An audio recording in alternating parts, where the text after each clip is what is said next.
Dear students, मैं कन्हैया कुमार आज मैं आप लोगों के लिए फिजिक्स के कुछ ऐसे बेसिक टर्म को लाया हूँ जिसके जाने बिना आगे आपका फिजिक्स का जो बेसिक पैटर्न होगा एक अधूरा माना जाता है।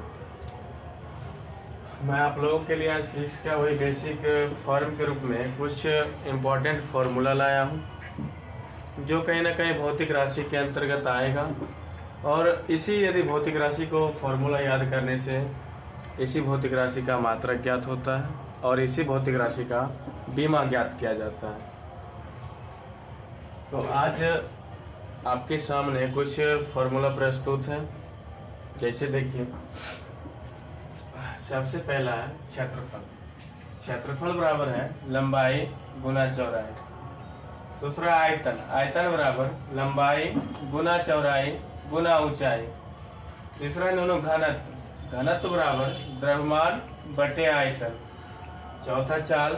चाल बराबर दूरी बटे समय। पांचवा वेग।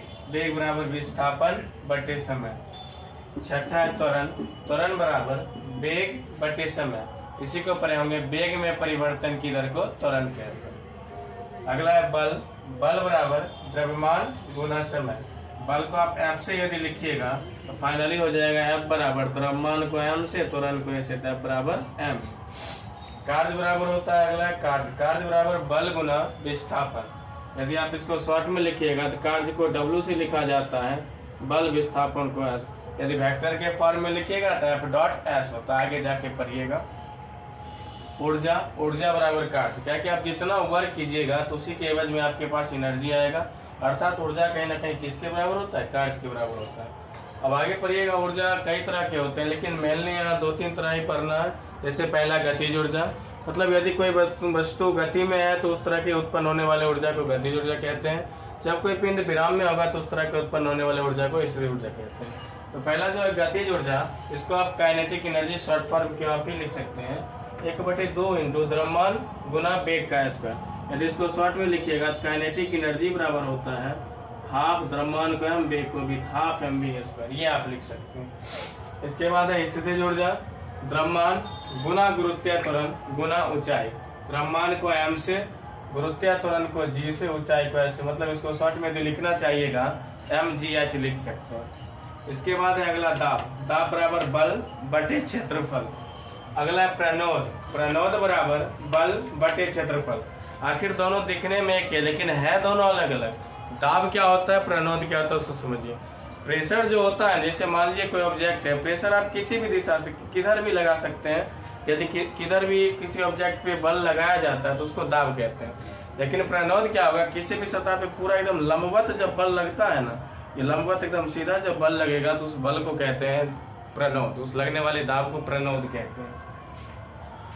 अगला है शक्ति। शक्ति बराबर कार्य बटे समय। फिर अगला है कोण। कोण बराबर चाप बटे त्रिज्या। फिर अगला है त्रिकोणमितीय फलन। त्रिकोणमितीय फलन बराबर लंबाई बटे लंबाई। फिर अगला है विद्युत आवेश। विद्युत आवेश बराबर विद्युत धारा गुना समय। अगला है विद्युत धारा। विद्युत धारा बराबर विद्युत आवेश बटे समय। विभव। विद्युत विभव बराबर कार्य बटे आवेश। यदि इसको शॉर्ट फॉर्म में देखिएगा, विभव को भी से, कार्य को डब्ल्यू से, आवेश को क्यू से। P बराबर डब्ल्यू बाय क्यू होता है। यदि विद्युत धारा का शॉर्ट फॉर्म देखिएगा, धारा को आई से, आवेश को क्यू से, समय को टी से, बराबर क्यू बाय टी होता है। इसके बाद अगला 20वां देखिए, विभवांतर।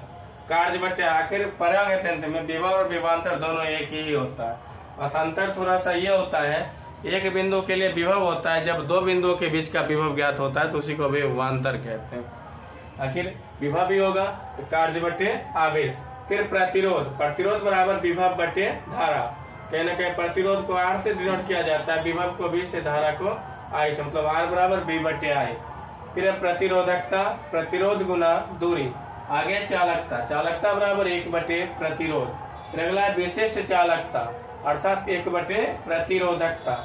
आवृत्ति है। आवृत्ति बराबर 1 बटे आवर्तकाल। आवर्तकाल है, आवर्तकाल बराबर 1 बटे आवृत्ति। फिर अगला है बल आघूर्ण। बल आघूर्ण बराबर क्या होता है दोनों? बल गुना दूरी। इसके बाद देखिए फिर अगला बताते हैं यहाँ तक नोट कीजिए आप लोग।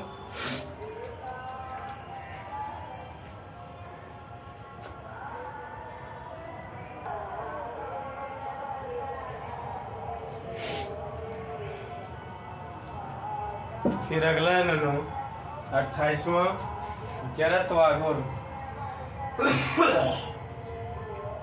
जड़त्वाघूर्ण आप 11th में पढ़िएगा। जड़त्वाघूर्ण बराबर होता है द्रव्यमान गुना दूरी का स्क्वायर। अर्थात जड़त्वाघूर्ण को आई से डिनोट किया जाता है, द्रव्यमान को एम से, दूरी को आर से। आई बराबर क्या होता है एम आर स्क्वायर। अगला है विद्युत क्षेत्र, विद्युत बल बटे परीक्षण आवेश। इसको आप 12th में अध्ययन कीजिएगा। अगला विद्युत फ्लक्स, विद्युत फ्लक्स बराबर होता है विद्युत क्षेत्र गुना क्षेत्रफल सदिश। धारिता, धारिता बराबर आवेश बटे विभव। फिर अगला है संवेग, संवेग बराबर द्रव्यमान गुना वेग। संवेग के बाद इस संवेग को पी से सूचित किया जाता है, द्रव्यमान को एम से, वेग को भी से। क्या हो जाएगा दोनों, पी बराबर एम भी। फिर अगला आवेग, आवेग बराबर बल गुना समय। आवेग को भी इम्पल्स आई से सूचित किया जाता है, बल को एफ से, समय को टी से। आई बराबर क्या होगा एफ टी। प्लांक नियतांक ऊर्जा बटे आवृत्ति। फिर अगला चुंबकीय क्षेत्र बराबर बल बटे धारा गुना लंबाई। अगला नोनो चुंबकीय फ्लक्स, चुंबकीय फ्लक्स बराबर है चुंबकीय क्षेत्र गुना क्षेत्रफल सदिश। अगला है रेखीय आवेश घनत्व, रेखीय आवेश घनत्व बराबर आवेश बटे लंबाई। पृष्ठीय आवेश घनत्व, इसी को आप समतलीय आवेश घनत्व भी कह सकते हैं। 12th में पढ़िएगा इस टॉपिक को बेहतर से। तत्काल केवल फॉर्मूला जानते हैं, आवेश बटे क्षेत्रफल। फिर अगला दोनों आयतनिक आवेश घनत्व, आवेश बटे आयतन। अगला है धारा घनत्व, विद्युत धारा बटे क्षेत्रफल।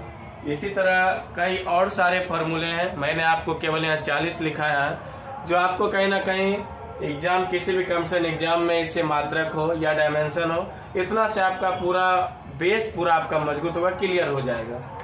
तो फिर अगले वीडियोज के साथ मिलते हैं अगले दिन के क्लास में। थैंक्स।